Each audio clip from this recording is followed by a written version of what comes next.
Hey guys, this is going to be a quick review on the cable that is sold separately to be used with Sony cameras and the gimbal, the Zhiyun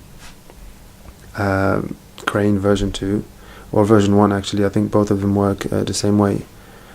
Not to be confused with the Crane 2, which is a completely different gimbal. This is the second version of the first generation, if that makes sense. The difference between the updated version of the first generation and this and the first gimbal is basically this can hold a bit more weight. It's slightly smaller with wider grip, a bit more intuitive controls, etc. I will actually make a review of the whole gimbal to be used with this combination, which is the A6500, the Sony, coupled with the Sigma lens, with the Sigma 16mm 1.4. Basically, this cable that I got from eBay for slightly cheaper than the price that you buy it from Zhiyun, if you would to buy it from directly from them. I think it cost about £20 in England, $25 in the US. The cable, I bought the cable for £13 from eBay, which I'm guessing would amount to about $16 or $17 in the US. In any case, I'll put the link below and you can check it out. It works perfectly well with this. I was reluctant at first because I was told that if you don't buy it from Zhiyun, it might not work and the camera will not recognize it, but it does. As I will show you here. What you have to do is basically just to plug. Let me unplug this quickly. Right, the gimbal is on, so I can't really move it much. Actually, let me turn the gimbal off. Right, the gimbal is off. What you need to do to double check basically is that the cable, the side of the cable, the side of the cable that says gimbal, I don't think you can see it here, but it says gimbal, just take my word for it, goes on the gimbal itself.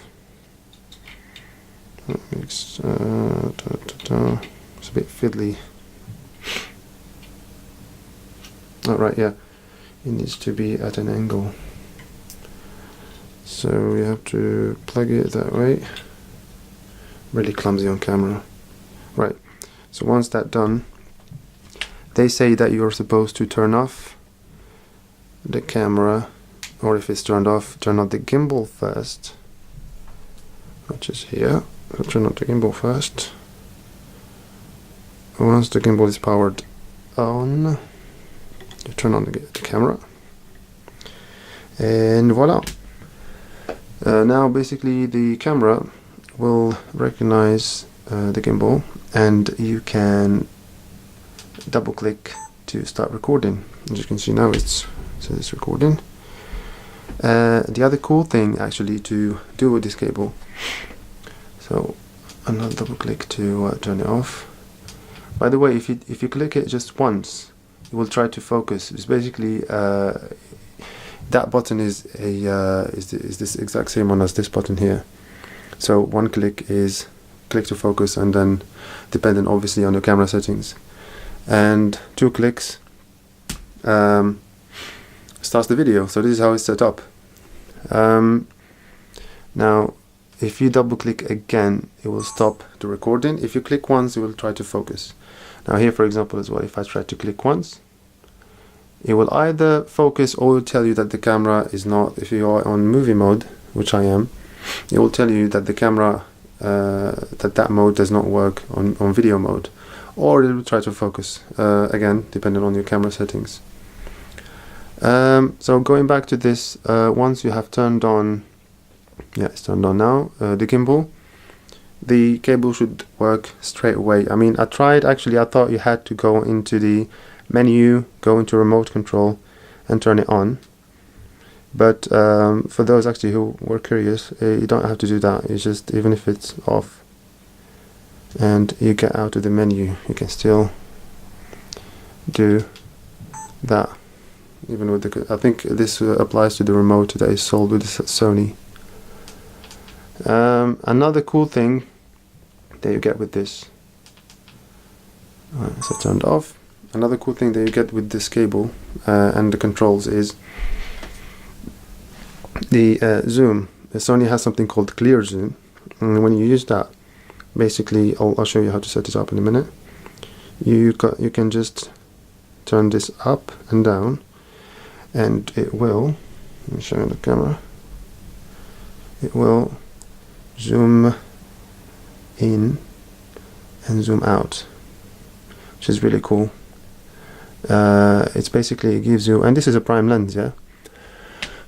Sorry. Basically, the way this works is that Sony has this genius system where you can zoom in to the into the sensor itself, and you will sort of pick different pixels from the sensor to make up the actual video, the pixels of the video. So it's not an optical zoom. Sorry, it's not an optical zoom, and it's not a digital zoom. It's kind of something in between, and it's amazing because you don't lose quality even if you are shooting in 4K, and that's something you don't get with other brands. Sony I think is the first one to do it. Correct me if I'm wrong. Right, so it's called clear zoom, and the way to set this up is, if you go into the menu, I can't really see because I'm behind the camera here. Right, let me just go a bit closer. If you go into the menu,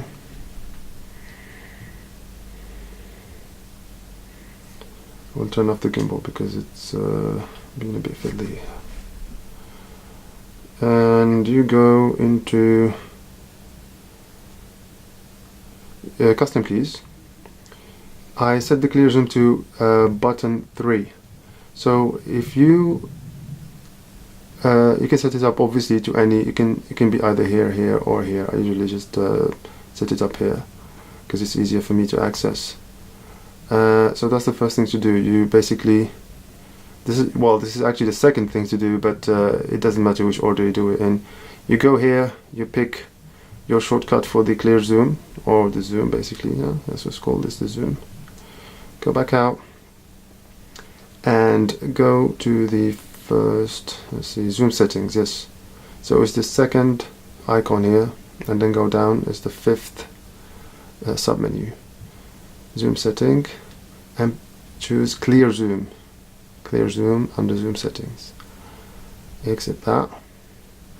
And once you do that, every time you press the C3 button, it will give you the zoom option to go in and out. So basically what that does is, I mean, once that's set up on the camera, basically the gimbal will intuitively pick that up and will zoom straight from the remote, which I'm doing now here. Obviously you can use the rest of the joystick for the modes and for the tilting and panning and all that good stuff. So yeah, basically the cable is a cheap cable, given what it does, what it gives you, all the options that it provides. And yeah, so I will make a full review of the actual gimbal itself, which is the Zhiyun Crane version 2, not the 2, version 2 of the first generation, the A6500 and the Sigma 16 mil 1.4. Right, that was it for today. Basically, I don't like to make long videos, and I think this one was actually long enough. I will make more videos hopefully in the future, because I haven't made any for a while now. Been a bit busy at work. Yeah, so do subscribe, and more videos to come.